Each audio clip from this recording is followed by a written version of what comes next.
Move that out of the way. And let's go ahead and get started. Other folks I'm sure will be joining us. I apologize in advance. 'Tis the season for seasonal allergies, so you may see me take a sip periodically. I will do my best not to make any noise when I'm coughing. If I do, hopefully everything will be smooth, but just so you know. I finally admitted to my wife that I have seasonal allergies. I used to just, something allergic inside the house, and I just can't get over that anymore. I, in fact, am not doing so great in the fall. So anyways, I'm sure folks can sympathize. So let's go ahead and get started here this evening. My name is Corey Ramsden. I am the VP for Go Solar Programs for Solar United Neighbors. And I just want to welcome everybody to our Solar Congress event that we've been doing, that we've actually just kicked it off this, this week. We're going to have 3 weeks worth of events going on over the course of the month of October. And we used to do these in person. Hopefully we will again, but in the light of COVID-19, we thought we'd shake it up a little bit and try to do this in a way where we can do one Congress for all of our states and really anyone across the country. So that's what this is. First week's focused on technology. We're going to put a link in the chat here in just a minute that has a link to all the other events that are going on. Hopefully you'll join us for other events too. Joining me this evening is Jessica Hamilton, who is on our Go Solar team. She's going to be our moderator this evening, along with Heaven Campbell, who's from our Florida program. And they're going to be here to answer questions as well, interact on the chat, answer questions through the Q&A features there, and generally just participate. So thank you all for joining us, and we're going to go ahead and get started. Feel free to send us questions whenever you have them. We want to make sure we're answering. You'll see, if you haven't already, that there's an opportunity there to, you can use the chat feature or you can use the Q&A feature. Either one is fine. At the end, if we have a little time and we have the option to do that, we may allow people to unmute and ask questions directly, but we'll see how we go. This is the first time we've done this presentation. I'm super excited about it because it is something that we wanted to do for a long time. Earlier this year, we wrote a solar owner's manual for all of our members and worked really hard on it. And this presentation is based on what we put there. We're trying to give information to people who have already gone solar, things to consider, and I'll go over that a little bit more. But first, a couple of slides just about who we are. Hopefully you've seen some of these before and you know us, but for folks that are coming to us new, Solar United Neighbors is a nonprofit 501c3, and we are really at our core a people-centric organization that is really a community of people who are working together, producing our own electricity from rooftop solar and from other sources. And ultimately, we help people go solar, join together, and fight for their energy rights. That means helping to change and improve policies at the state and local level, and now even more so and more increasingly at the national level, so that solar is accessible, easy, and available to all, and that it's adopted as widely as possible. So that's really who we are, and we've been doing this for a while. Before we go any further, though, I just want to sort of acknowledge a little bit about some of the reasons we do this work. And in particular, we're very focused on equity of access to solar and the benefits of solar. Communities of color, particularly the Black community, bear an unfair share of costs for energy production, but receive fewer benefits in a lot of cases. The families of colors are also disproportionately harmed by higher utility bills and utility shutoffs. We're seeing a lot of that now because of COVID. And on top of that, I think historic housing discrimination has also been a barrier to home ownership, which is one of the things that in many places is a requirement for going solar, being able to put it on property where you live. So when we started this organization, we did so really as we got our start in Washington, D.C., as really the project of our executive director based on the request of her son and his friend. You see them here. Her son on the left, Walter, was in high school at the time, or I think maybe grade school, and they went to go see the movie An Inconvenient Truth. That was their motivation. We are really open to anybody's motivation for going solar, whether it's energy independence, climate change, or what have you, but for them, that was their why. And they wanted to do something about it. So they asked their mom, Anya Schoolman, our executive director, if they could do something tangible and direct, and decided to go solar. They did that in a very diverse community in Washington, D.C., both economically and demographically. And really what they decided was that solar was the best way for them to really impact their well-being on for each homeowner, be able to reduce their electricity bills, as well as the climate change why that they had for, for the boys. So they did that over the course of about 2 years. It takes a lot less time now for our co-ops. And really what they were doing is using their collective buying power to go solar as a group, and they ultimately took 40 to 50 people solar through that effort. We're still doing that today across a number of states that you see here on the map, as well as a lot of other work that we do to support solar owners and solar supporters through our membership programs, so that we really can make sure that we're providing not only the advocacy and policy work that we do, but really where we got our start, which is helping people with practical advice to go solar, figuring out what to do, and making it more accessible. And one of the ways that we do that, and really sort of the forefront of what we do, is we are a membership organization.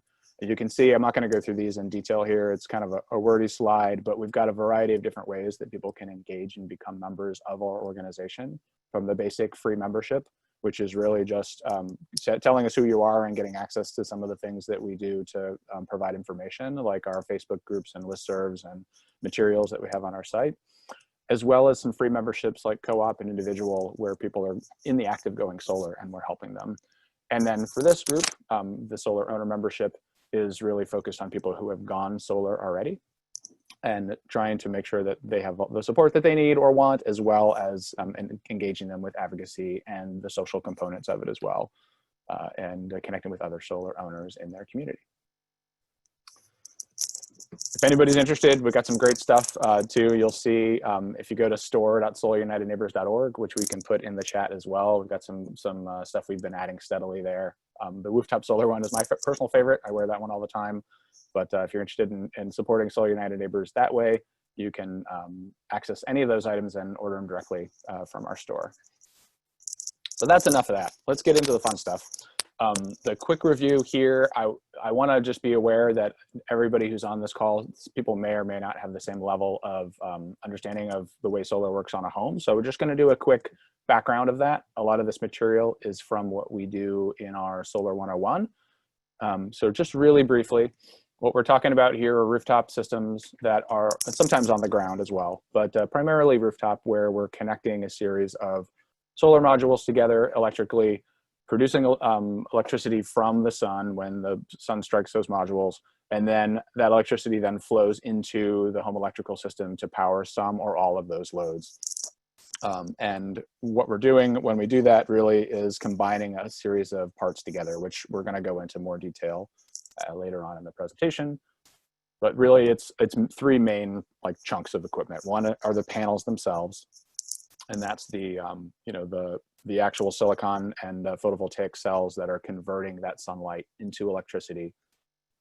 You've got the inverters, which are really the brains of the organization. And there we are taking the electricity that's coming from the panels, and we are converting it into a form that your house can use. In other words, we're converting it from DC or direct current into AC or alternating current.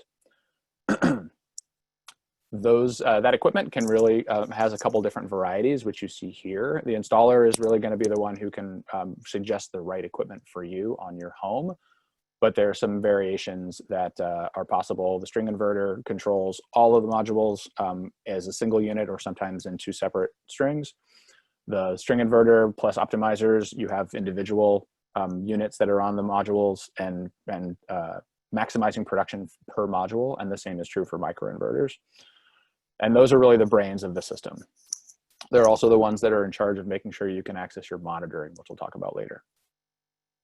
And then last is the racking and all of the physical equipment that we have to take that information and to put it on the roof or wherever it is, and structurally attach it so that it's nice and secure and up there and generating electricity for you over 20 to 25 years. I'm going to pause there just for a second because I see some questions coming in here. Jessica or Heaven, do you have anything that we need to respond to here?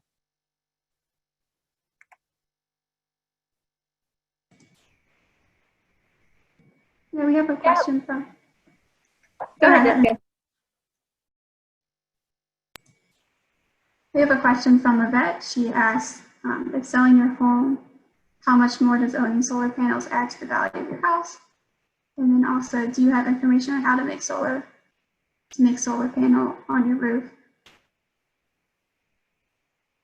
can be Oh, a home. I didn't catch the second part of that question, how to make solar panels on the roof, and then you cut out. Can you say that second part again? So do you have information on how to make solar panels on your roof? And then can you make it a home-based business? I think that's what she's asking. Got it. Okay. So the first question about home value, that's going to vary by location. So we always recommend you talk to a real estate agent in your area and just get a sense of what the impact for solar has on the property market there. Generally speaking, though, you're lowering the cost of electricity for that property over that time period, which results in a lower operating cost, is one way to look at it. So that has value to a future homeowner. We've also seen, and there's some good research from a couple of different location sources that support that in a couple of parts of the country, for sure California, on the mid-Atlantic, we've seen research there, and in other places that solar does increase the property values in general, looking at like historic values over the last couple of years. We can, if you follow up with us by email, we can send you some direct links to that. Those links are also listed on our website. But yeah, there's some good support there. At the end of the presentation, you'll also see me reference our Selling Your Solar Home Guide, which also has some good info on that topic. So I'm going to go ahead and keep going here, but keep the questions coming, and I'll pause again in a little bit for more info. For more questions, rather. One thing I just want to make sure that folks understand as we're doing this, we're going to go through a lot of info here. I'm not going to dive in too deeply for each one of them. I want to give sort of the highlights, but keep in mind if it feels like a lot, don't worry. We've got it all written down. It's in the Solar Owner's Manual. This is all stuff that I'm taking from there and sort of expanding on a little bit. So if you feel like it's going too fast, definitely just take a look at the manual, and we've got all that info in there as well. Just a little bit about my system, which you're going to see a little bit later on. I installed solar in 2012. I was working for an installer at the time and put it on my roof back then. It covers about 60%, roughly 50 to 60% of our home energy usage. And excuse me, is relatively small. I live in a row house in Capitol Hill in Washington, D.C. And it's been chugging away and doing great. The inverter is actually just right over there on the wall, and it does a great job. But I'll tell you a little bit more about my system. You'll see some pictures later on. Just want to let you know that I am also a solar owner and have been very happy as a solar owner for the last seven and a half years. The things we're going to cover here, you're going to see some slides on each one of these. These are sort of major sections of the Solar Owner's Manual. And we'll pause between these to kind of skip between section to section, but you'll see the manual broken up into these sections as well. First, and this is, I think, something that we encourage people to do, we put it in the manual because we feel like once you've installed solar, it's a really good time to pay it forward and share your experience about your installation company. Whether it's positive or had some challenges, it's really important to put it out there and to try to help others in your community about how things went. We've got a couple of suggestions that are listed here. They're listed in the owner's manual as well. But the most important thing really is whatever review site you use, you're doing this to help other people. You're doing this to provide, some feedback to the installer potentially, and just, be fair, be honest, and put your experience out there if you're comfortable doing so, because it really can benefit others to have that info available. So we just encourage you to do that. Next up, the tax credit. For folks that have just installed, we have this in the manual specifically because once the system is completed, it's important to remember to file your taxes to get credit for it, right? The current tax credit, excuse me, is 26%. But if your system is not finished and you don't think it will be finished by the end of this year, that tax credit next year will be 22%. So for folks that already have solar that's on their roof and happen to have that installation completed this year, you'll be able to file your taxes for the coming tax year whenever you do that, February to April timeframe, and collect that 26% tax credit. So that's a non-refundable tax credit that comes. You have to have the tax liability to be able to use it, and you have to be the owner of the system. So importantly, if you have a system that's leased or is a power purchase agreement for folks that have those arrangements, that tax credit is going to the owner of the system. If you bought it paid in cash or you are doing it through loan financing, you are going to be able to take advantage of that tax credit directly. The form, which we've listed here, is also in the guide. pretty straightforward. If you're doing it through tax preparation software, it's extremely easy. That's the way that I did it. If someone prepares your taxes, really all you need is a paid in full receipt or invoice for the work that you had done that shows the full system cost. And you're just keeping that for your records, but you'll need that full system install cost to be able to fill out the worksheet. That's what the percentage is based on.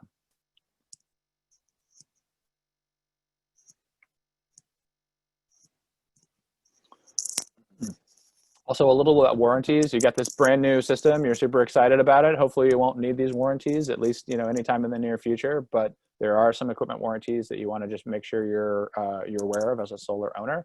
First and foremost are your product warranties. So those are on both the panels and on the inverters. And those are going to vary by, you know, by a manufacturer, but they're usually somewhere between 10 to 25 years. And you should be aware of what those are and understand how you would exercise them with your installer. The second are the power production warranties that the modules all have. And that's for the system, those modules' ability to produce energy at an expected rate over the life of the module. So each module loses a little bit of production power on a yearly basis. It's called degradation. And that happens at a rate that is consistent. And the power production warranty is the manufacturer's way of saying, if this system stops producing energy or that energy rate drops faster, then it'll fall under the power production warranty. The details of those vary by production, by company, but roughly speaking, it's over a 20 to 25 year period, and you want to make sure you understand what that is. Your equipment modules and those equipment should all have that information. You just want to have that handy just in case you need it. And the last part of it is the installation warranty, which is also referred to as a workmanship warranty. That workmanship warranty is going to cover all of the work the installer does to assemble all those pieces and parts on your roof and on the ground, including roof penetrations, and potentially, and this is a question you want to ask for of your installer, is whether or not they cover any of the labor to service a product warranty replacement. So some do and some don't. For example, in 10 years, if you need to have your inverter replaced, that if it's under product warranty, they may come out and that equipment might be covered, but the labor to come and replace that unit may or may not be covered under that warranty or by your workmanship warranty. So that's something you just want to know in advance with your installer is, does their workmanship warranty cover some or all of those labor costs to replace a product replacement product warranty? Other thing is related to the workmanship warranty is just knowing whether you have a production guarantee on energy. That's not really common for systems that are owned or financed through a loan, but it's good to check if you do have that so that you can keep an eye on that. For systems that are third party, power purchase agreements rather, those often, it's sort of built into the product that it's going to produce a certain amount of electricity on a yearly basis. But it's good for you to be familiar with those estimates based on that agreement. Last thing here, if your installer for some reason is out of business or is not responsive, you can absolutely get your system serviced by somebody else.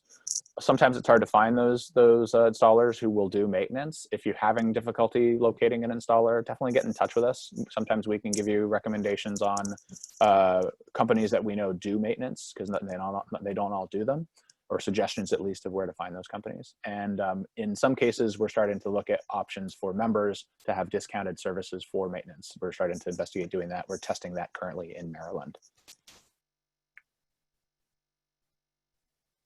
I'm going to pause here just for a second. Heaven or Jessica, any questions you want me to field? We have a question about the tax credit from Eric. He asks, for a system started this year but not finished, can you take the 26% tax credit on the full value of the system installed this year next? Great question. So Eric, the operative word there is finished, and that is a little bit of a gray area, but generally speaking, system needs to be placed in service. Whether placed in service means it's been installed and inspected and operational, or whether it is fully interconnected and approved by the utility. It's a little bit squishy, but generally speaking, you want to consult with your tax advisor just to make sure that you're comfortable with with your situation. But the system, at a minimum, if it has been installed and inspected and is operational, you should be able to take that tax credit. If it hasn't been interconnected yet before the end of the year, you may just want to decide whether or not that you're comfortable with that. But the language in the tax code is placed in service. So operational is really the guiding principle there. And that's for residential systems, which is different than commercial systems. You'll sometimes hear installers talk about systems that have not been finished, and you have a certain amount of like work that's been completed, but those rules are applicable to commercial systems, but not for residential systems. Other questions? Yeah, we have a question from Karen. She asks, if you needed a new roof before installing PV, can that be included in the investment tax credit? And does the roof have to be coordinated with the PV installer to get that credit? So replacing your roof before going solar is a great way to go. You want to align the length of the roof's life with the solar array. Unfortunately, the replacement cost for the roof is not included in the tax credit. IRS recently clarified that, and we have some links to that on our website. So the replacement cost for your roof, unless it's an actual structural thing that you're installing on your roof, like a solar shingle, potentially, which is still pretty uncommon, almost always that roof replacement cost is not going to be part of the tax credit, unfortunately. But that is the clarification that we have from the IRS now, that is the case. I'm going to go on here. We'll stop again for questions in a minute. This one's pretty self-explanatory, I hope. You got a couple of, you just obviously want to communicate with your insurance company about what's, excuse me, whether or not you're going to experience any up or down with your insurance. Generally speaking, we see that the rates for insurance with solar are neutral, that there's no impact. But you do want to let them know and make sure that it's covered. It's a good idea to ask where it falls under for your deductible. This may vary by location. So in hurricane-prone places like Florida, for example, it might fall under your storm deductible. In other places, it might be in another place. One other area that sometimes is relevant is that for larger systems, so these are sometimes called like tier 2 systems, the cutoff for what is larger depends on the state. But for larger systems, often it's like over 10 kilowatts. You may have additional insurance requirements that are required by the state. I know that's true for Florida. It may be true for other states. So you want to just double check and make sure that you're covered properly there. Personally, we think that's not necessarily something that we'd like to see. It sort of discourages the marketplace for that purpose. But there are places that do that, and you just want to be aware that that's the case. If you have a question about your state, and it's a state where we have a field staff, that map I showed earlier, feel free to shoot us a message. We'll see if we can find you an answer connected to our state team to get more info about what we know about that. But always good to go right to the source, talk to your insurance company, and make sure you're covered.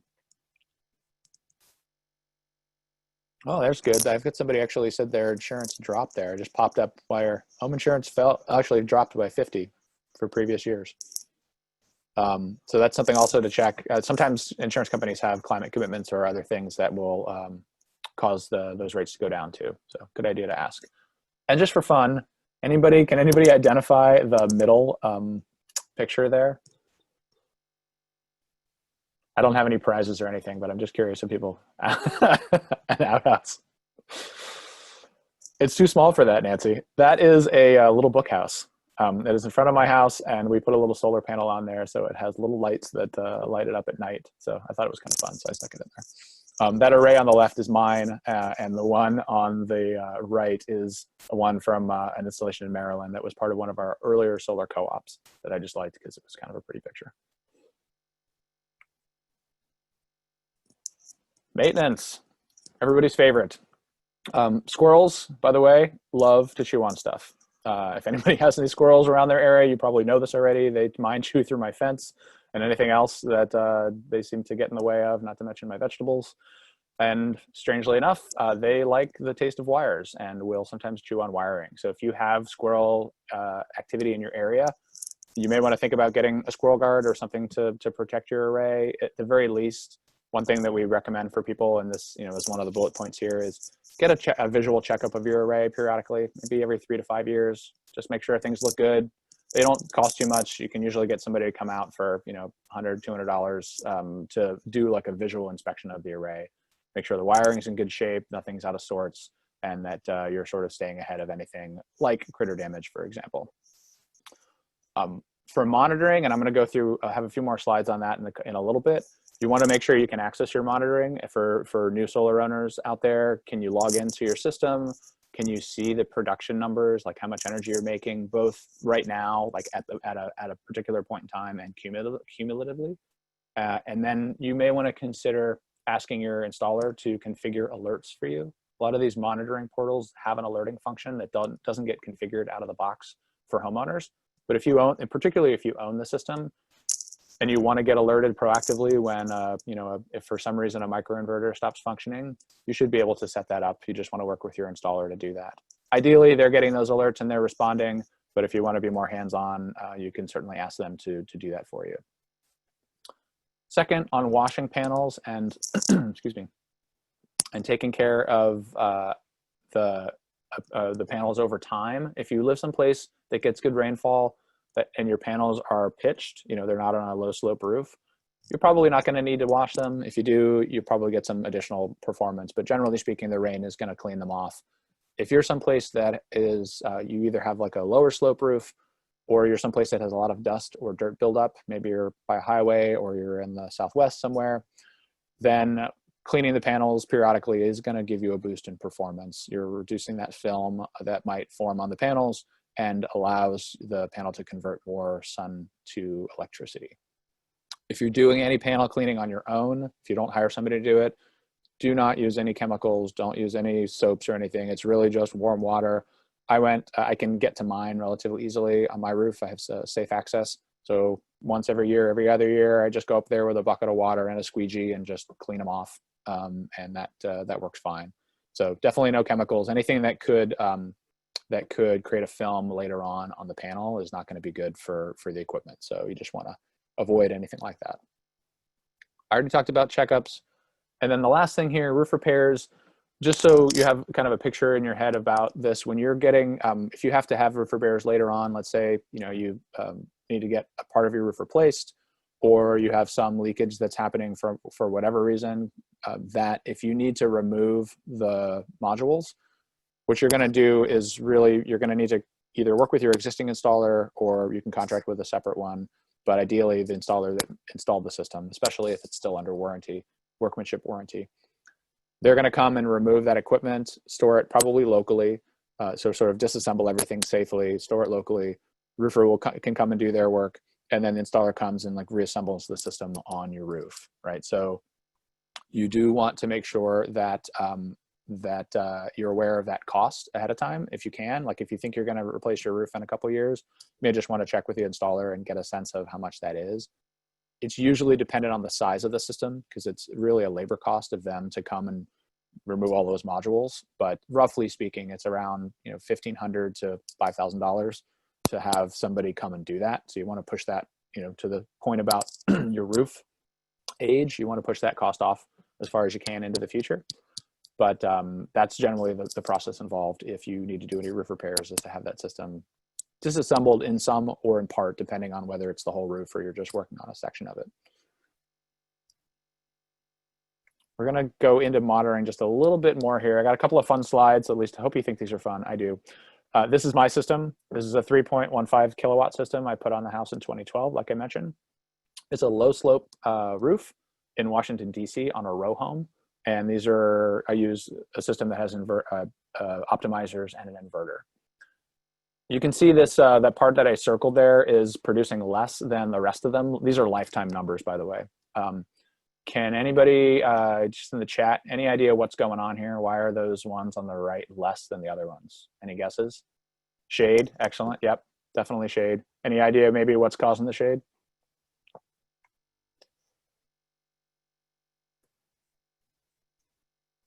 A big air conditioning unit that cools my home, or at least it did until it stopped working, but that's another story.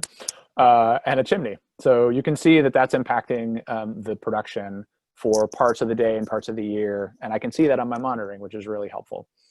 What about this other one, that random one right there, 1.83 kilowatts, 1.83 megawatt hours rather? Any guesses as to what's going on there? It's all by itself.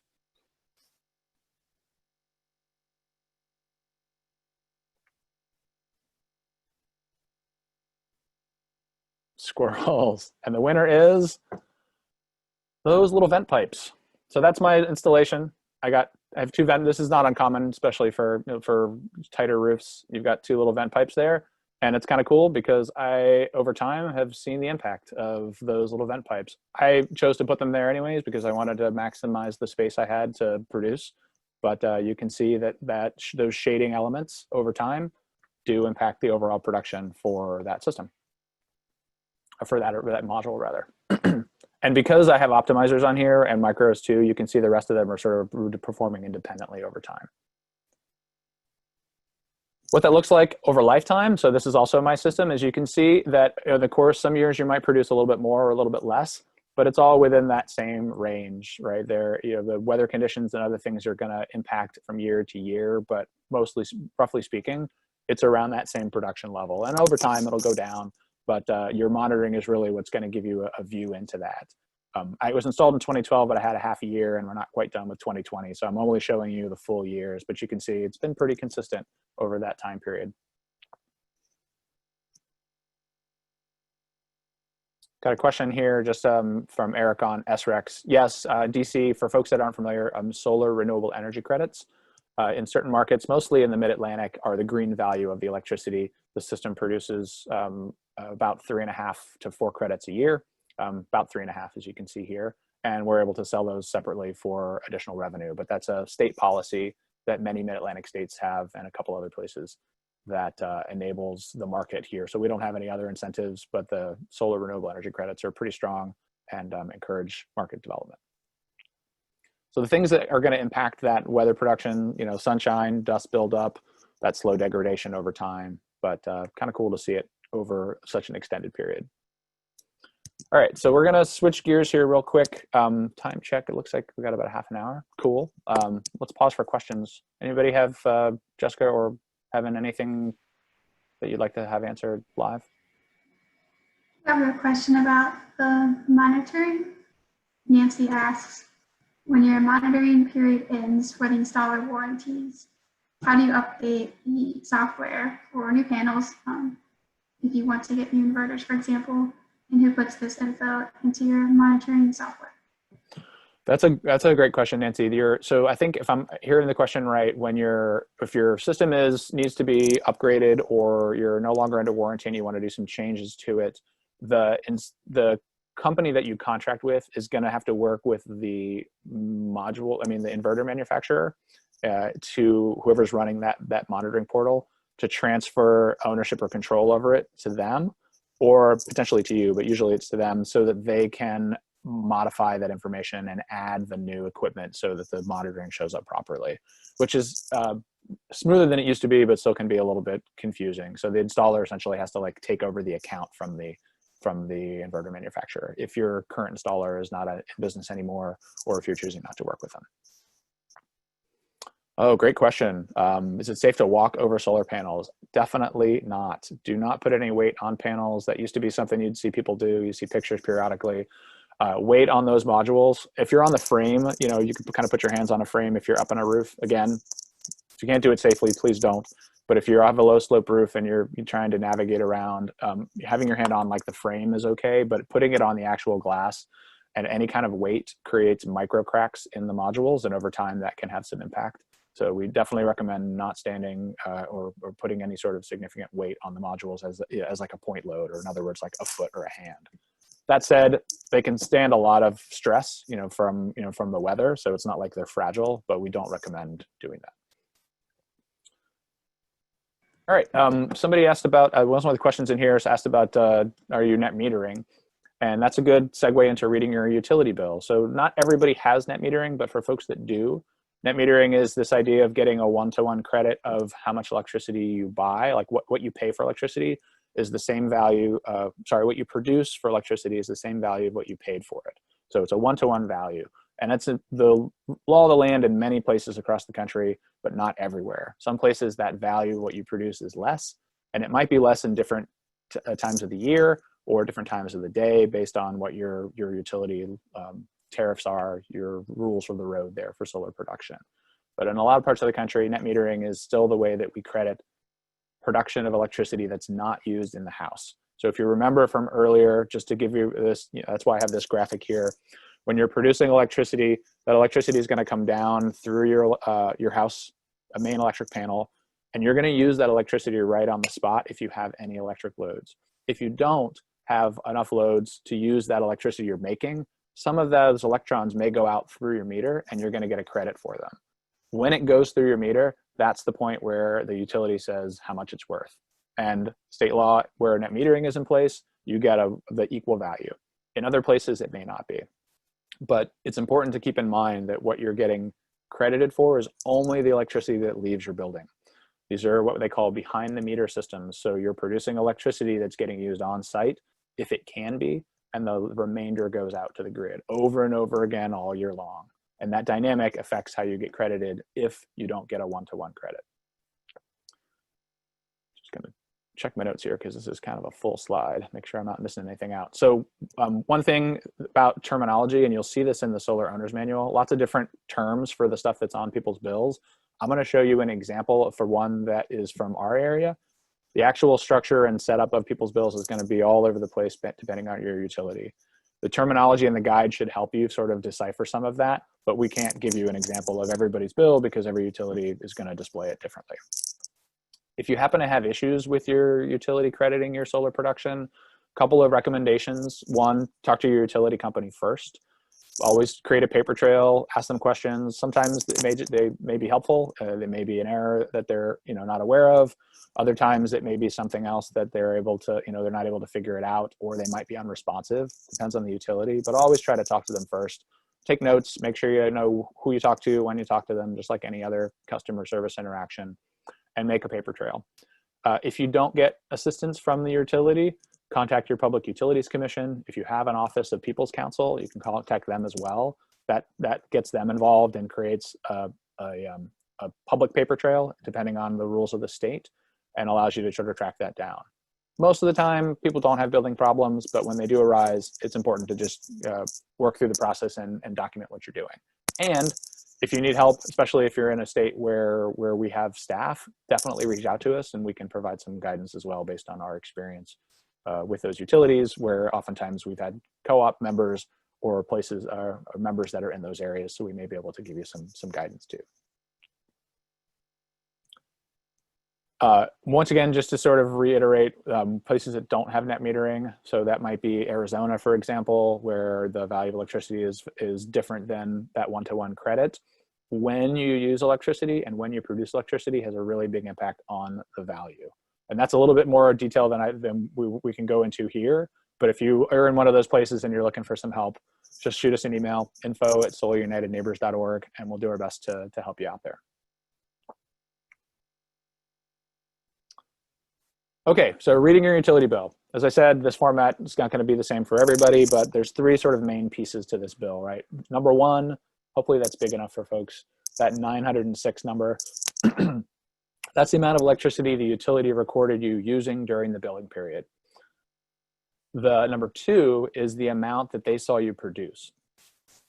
And then number three is the difference between them. That's what you're actually paying for, right? So it's like, how much did they read you pulling through the meter to you to use that electricity? How much did they see you pushing out of the meter that you produced? And then what's the difference? That's your net, or what you're paying. And so that 528 number is the difference between those two. That's what you're paying in this case.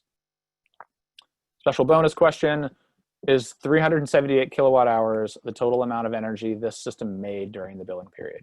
Anybody know the answer to that? No, no, no. Great. Yep, you guys are correct. That is only what the utility saw you make. For new solar owners, a lot of times this can be confusing. This system produced more than that amount of electricity, but the rest of it got used on site, so the utility never saw it. And that's good. You want to use that on site. You're getting maximum value because you're avoiding buying that electricity from the utility.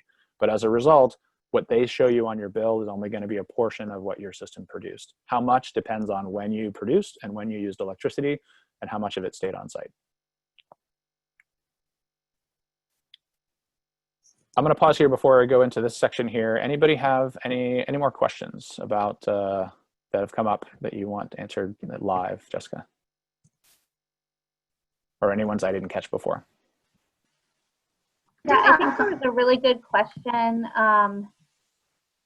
about a technical question. What's the difference between panel efficiency and thermal efficiency, and a good rating for both? Oh, I'm not sure I can answer the second one very well.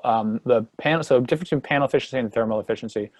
The ratings on the panel are going to be sort of whatever is the, like if you're looking at a spec sheet, that's going to be however how much electricity is actually like delivered from the panel. So after it strikes the photovoltaic cell and goes through all the wiring in the module and then eventually is routed out, like whatever comes out, that's the efficiency as far as the spec rating goes. But the actual module itself, like the silicon module, that efficiency is going to be potentially higher. It's just that some of it's getting lost, and that's maybe where the part of the thermal efficiency factors in. I'm not sure that I have a good answer there. That's a little bit outside of my sort of like deep technical knowledge. So I'll have to say that I don't have a good answer. But if you want to email us that question, I'm happy to do some research and figure it out a little bit more for you. Unless Heaven, you have an answer from your experience, or Jessica. I think it's more something to just be aware of and compare across different panels based on where you're located and what thermal like coefficient you should be looking for. So I think that would vary based on region how important it is. Yeah. So yeah, if you're talking about thermal coefficients, that is, maybe I misunderstood the question. The modules and their ability to produce electricity is going to, at certain temperatures, is not going to be the same for different modules. Like some of them will be more efficient. In other words, they're going to lose less ability to produce electricity in temperature swings than others. So you can certainly look at that in the spec sheet, the coefficient the coefficients that are listed there. But to Heaven's point, I think what you really want to be doing is looking at a well-designed system who has an energy estimate based on the things that are specific to your house. So in other words, like where is it facing? Like how many modules are there? Do you have an accurate representation of shade? This is obviously for people who haven't gone solar yet. And that the installer is realistically showing what that system, what that is on your house. Is the shading done right? Are the modules like listed in their estimate as the actual equipment that, and according to the spec sheet, which they should? All modern proposal tools have all that included. Is the inverter equipment configured there? Once you have all those factors together in that soup and it's specific to your house, that number of what you're going to produce over the year, that's the number you really should care about. And that's going to vary, by their decisions. But if they're modeling it correctly, when they change out equipment, you should see the difference between the modules based on those local conditions and the shade and whatever's there. So that modeling is actually getting really good if the installers use it properly. Any other questions? There was another good one that I think would be probably shared across many people. I'm a good candidate for string inverters, no shade near me, but many installers are still pushing microinverters. Are the premium string inverters equivalent to premium microinverters in terms of panel efficiency and overall performance? It used to be, and I think the delta is getting smaller for that microinverters and optimizers, that string inverters were essentially more efficient than that. I don't think that's as true anymore. They may even be sort of on par now with the string inverters. There might be a little bit of a cost difference between them for the string inverters being a little bit less, but generally speaking, there are really good quality string inverters out there as well. If you're a candidate for that, that might be a good way to go. Keep in mind, one thing you are giving up with that is panel level reporting. So a lot of homeowners like to see individual module production. It also makes troubleshooting easier down the road. So you're sort of trading off between having an additional unit of equipment underneath each module, which is another place that might fail or need to get replaced, with the ability to see more granularly where things are happening in the array for the purpose of troubleshooting and monitoring production. So there are trade-offs there. I think if you're in a candidate where you could use a string inverter and you're comfortable with that equipment and that installer's recommendation, that could be fine. If you want module performance reporting, then you're going to want something like a microinverter or an optimizer system. Yeah, and there's another question here. It's a good point. Adding microinverters, using microinverters also potentially makes it easier to upgrade, although that really depends on the number of modules you have and what the maximum is per string there. So there's still some limitations, but potentially, yeah, that could also be a factor. All right, any other questions before we keep going? We have a question from Leslie. She asks, are there any downsides to installing squirrel protectors around solar panels?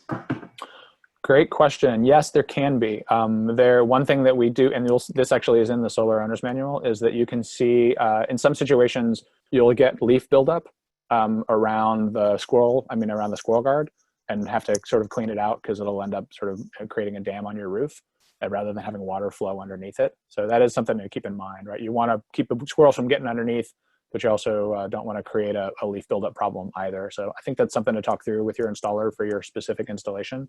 They may have some suggestions around that, but yeah, that can sometimes be an issue.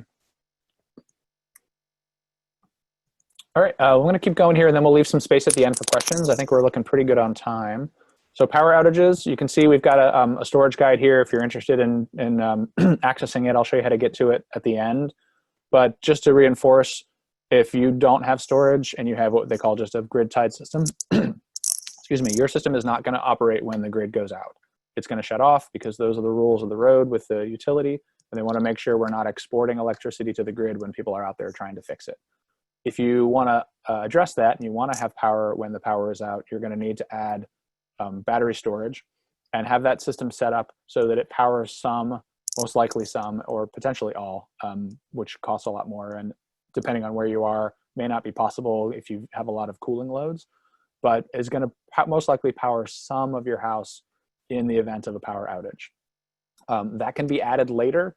If you think you want the storage now, it's often a better conversation to have as part of your installation to either plan for storage or to get it all at once. But if you decide you want to add storage later on, there are means to do that as well from your installer or from another installer to put a storage unit into your house that will interact with your solar array. How it interacts depends a little bit on the technology they select, which is a little out of the depth of this presentation, but I highly recommend taking a look at our storage guide. And if you're interested in storage and you have questions, feel free to reach out to us as well. Good point here Edmund's making about microinverters being safer and more efficient. So one of the things that is also relevant for micro and for optimizers, depending on where you are, is it is safer to design those systems and to put them on the roof because the amount of voltage that's up there is essentially more easily controllable than string inverter systems. There are some National Electric Code requirements around that's starting to sort of change the equipment that's available to meet those requirements. But generally speaking, micros and optimizers are easier for installers to sort of design and lay out, and ultimately can result in, and for at least for maintenance purposes, and a safer environment for installers to work in if they need to interact with the system later on. Okay. So now you've had your system for 10 years, you're super happy with it, it's great, but you got to leave, you're going somewhere else, and it's time to sell your house. What do you do? A couple of tips here. You'll see, I highly recommend taking a look at our Selling Your Solar Homes guide. There's got a lot of good information in there, but we do want to highlight a few things here about that. Number one, first and foremost, get prepared. And that means gathering your electricity savings, being able to show it to potential buyers about what your cost of operating the home is, because it's going to be less than your neighbors who don't have solar. And really importantly, if you have a lease or a PPA, contact the company and make sure and review your agreement and make sure you understand what your options are in the event of a home sale. Those are going to vary by agreement, but you're going to have some potential options of either moving the system somewhere with you if you're moving close by, probably for a fee, but that depends. Buying the system out if you're beyond a certain year of the contract, and they'll either tell you how much that is, or you may have to get a quote from them at the time, or potentially transferring the system to the new owner, which sometimes goes smoothly or sometimes can present a problem or at least a complication. So you want to identify all those things ahead of time, and it's really important to indicate those things as part of the sale process. You don't want to get in the situation where you have somebody who buys your house and then they find out too late that it has a PPA or a lease on it, and you have to sort of navigate that with them. So you just want to be upfront and be prepared for that if you have one of those agreements.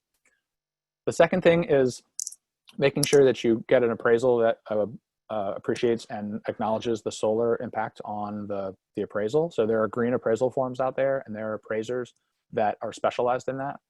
The availability in your area is probably going to depend, but when you talk to your real estate agent, bring that up early on in the conversation. And speaking of real estate agents, working with a real estate agent that's sold a solar home before is probably something that you want to consider. They're going to have a better idea of the value and how to present that in the marketplace so that you can make sure you get the full value for that solar array that's on your roof. One thing we do recommend, and this is particularly for new solar owners, is, and you'll see this, I'm not sure if it's linked in the Solar Owners Manual, but I believe it's referenced in there, is there's a green appraisal form that you can download, and it has a section for solar. While you're still fresh, it's fresh in your mind, and while your installer is still paying attention as well, is have them help you fill out that solar section so that you have all that info. It's going to be the size of the system, and it's going to be a bunch of other details about the system components so that you have that information handy in the form that you can essentially give to an appraiser. So good way to sort of help with your record keeping.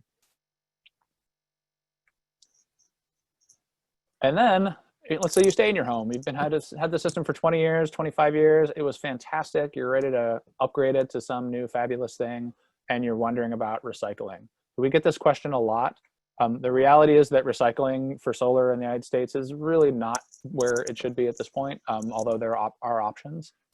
We're far behind where Europe is in sort of making this easy, but that's improving. And really what I want to just demonstrate here is just the materials that are involved, at least in your standard sort of framed modules that you'll see on most of the installations around the country, are really just glass, aluminum, silicon, plastic, silver, sometimes lead, but a lot of times there's like trace amounts of silver for the wiring. And these are all things that can be recovered. Whether it's cost effective to recover them for the installer is something that I think the industry is grappling with.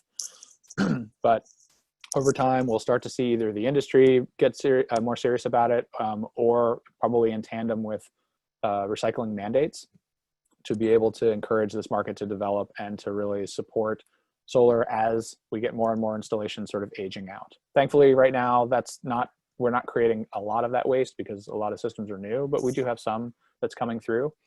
As a homeowner, really the most important thing you can do is just keep your system running, which is in your interest anyways. The longer you keep it operating, the more it's going to be generating electricity for you. Long after it's been paid for, you're going to get clean, free electricity from those panels. So keeping it up there and operating as long as possible is really the best way to deal with the recycling issue until we get to the point where it's easier. There are some resources which are also linked in there that you can provide in the owner's manual that you can provide to your installer. If you're for some reason in that situation, there are companies that do this now, and you may be in the situation where you need to help the installer figure it out. I will point out you do want a qualified installer to disassemble the system, right? It's still an electrical producing piece of equipment. So whoever's helping you recycle your system, if you're in that category, make sure they're qualified to interact with a solar array and that they can do so properly and safely.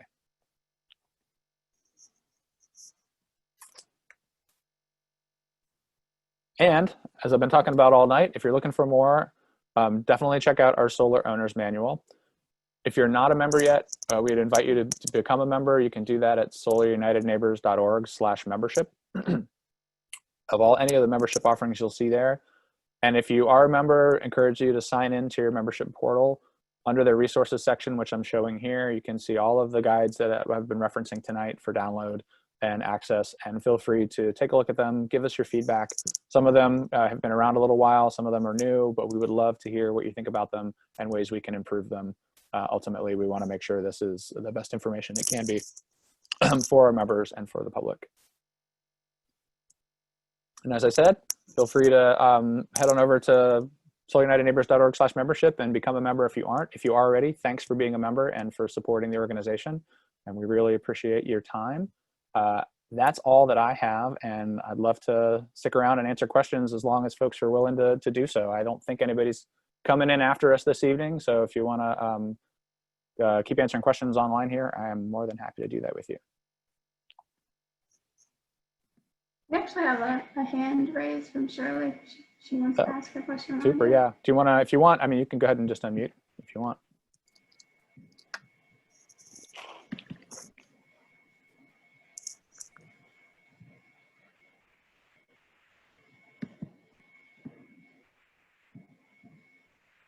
Okay, while she's doing that, we also have a question from Charlie. He asked, do solar co-ops help give the best warranties? Thanks, Charlie. We like to think so. The co-ops that we talked about a little bit earlier, that using that bulk purchasing power or collective buying power of a group is a good way for us to solicit bids from local installers and make sure that we get competitive, very competitive pricing and equipment and warranties that come with that. So yeah, I think that process has been very successful over the years at getting good deals for homeowners who are participating.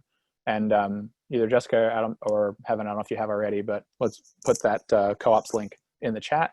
You may want to just check and see whether you're in an area that has an open co-op in any of the states where we have staff on the ground. And we encourage you to join one of our co-ops. It's free to do so. There's no obligation when you join a co-op.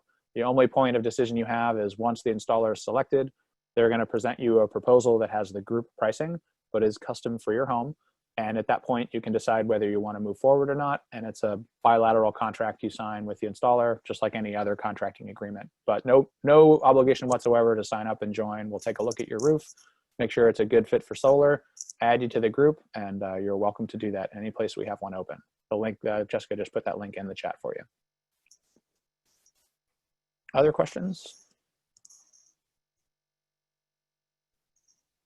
Oh, okay. So this one's interesting from Joel. Notice that kilowatt hours per month usage over the power company is significantly higher than last year over the past few months. Could that be because we are all now in our homes more often with COVID? That is pretty likely, I would imagine. I've seen some, actually, if you, I don't have the link, but if you look at Pecan Street, they're a shop out of Austin, Texas. They've been monitoring for years and years, like 100 and some odd homes, maybe more solar homes. And they recently did an analysis that compared some of that energy usage patterns over COVID, and pretty much confirmed that that's the case, and it makes sense that you would be using more because everyone's home.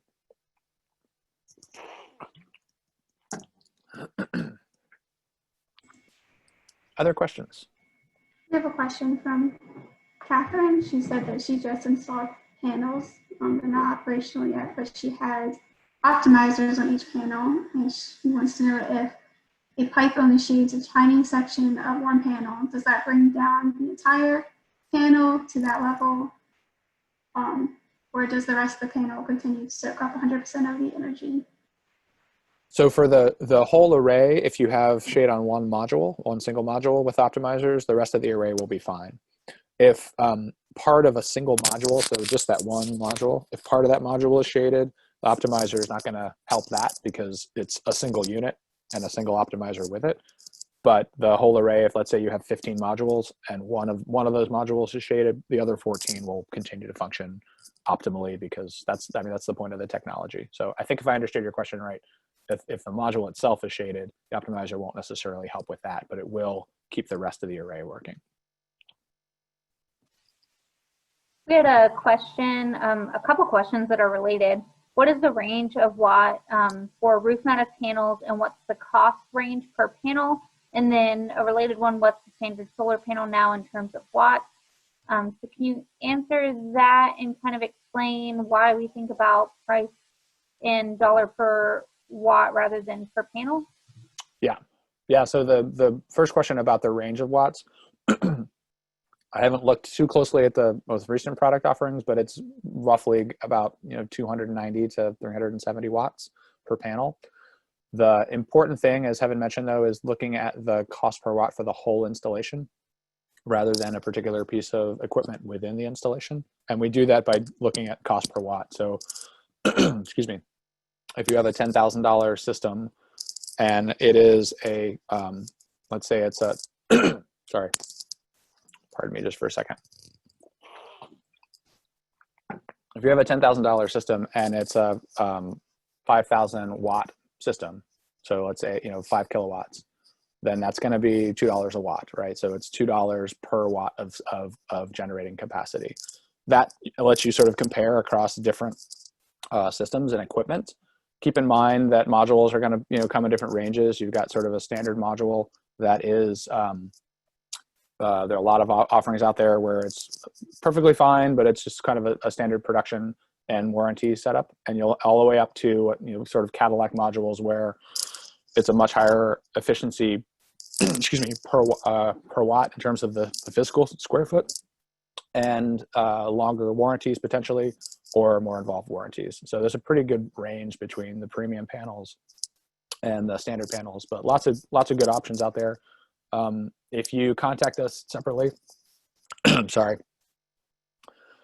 you'll see we can send you some links to some places that have kind of general ratings for modules that there's some companies that, some organizations that do regular ratings of the equipment. Pardon me. I made it all the way till the end. Other questions?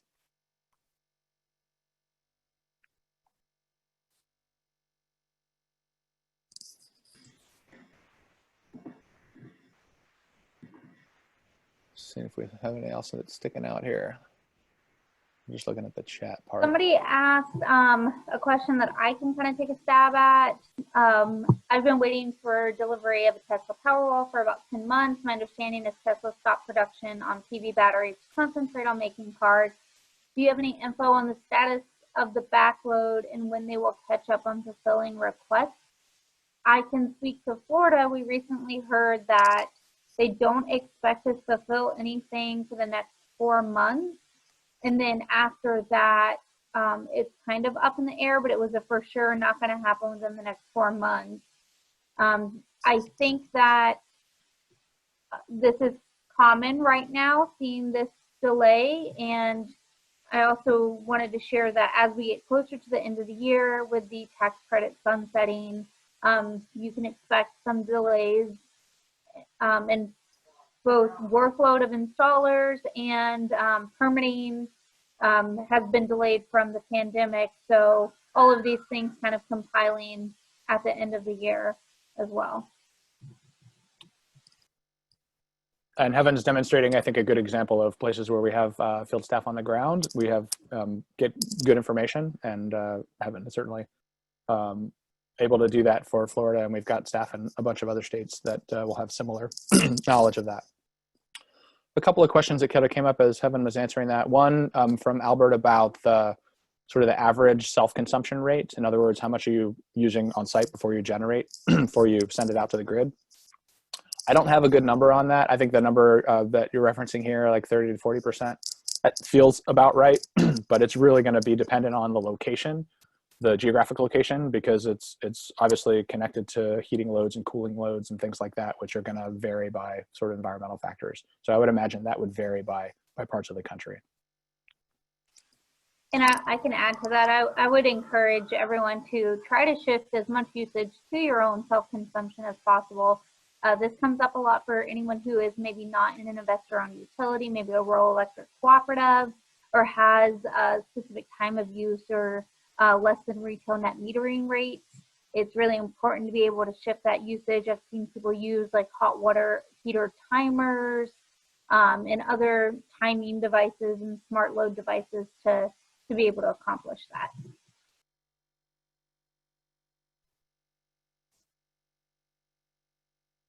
All right. I think one thing we'll do here, because I see a lot of questions here that would probably better off to follow up afterwards, is we'll take a snapshot of the chat as a follow-up to the webinar.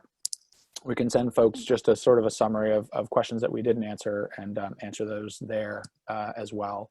And encourage you, if you didn't get your question answered, I apologize. We have a really great list of questions coming through. Feel free to send it to us at info@solarunitedneighbors.org. Or if you know the state address where you are, like Florida, for example, flteam@solarunitedneighbors.org. Feel free to email us there and we'll try to get you an answer. Just put the info email address in the chat. And thank you all so much for joining us this evening for our very first Solar 101. We'll have a recording of this available as well. Eventually it'll go up on YouTube, but we'll circulate this recording to anybody who attended and folks that weren't able to. And we just ask you to take a look at solarcongress.org, sign up for other events. We've got one tomorrow coming up, as a matter of fact, with our Go Solar Programs team in the middle of the day. If you want to just drop in and ask some questions there, you'll have a good chance to talk to my team, which are our solar support folks that support all of our state staff on the technical side. Feel free to join and ask away. I think that session, Jessica, do you know when that session is tomorrow? I think it's at 3 p.m. 3 p.m. Okay, so yeah, around 3 p.m. Eastern time, but take a look at solarcongress.org. Feel free to sign up. Lots of great content between now and the end of the month.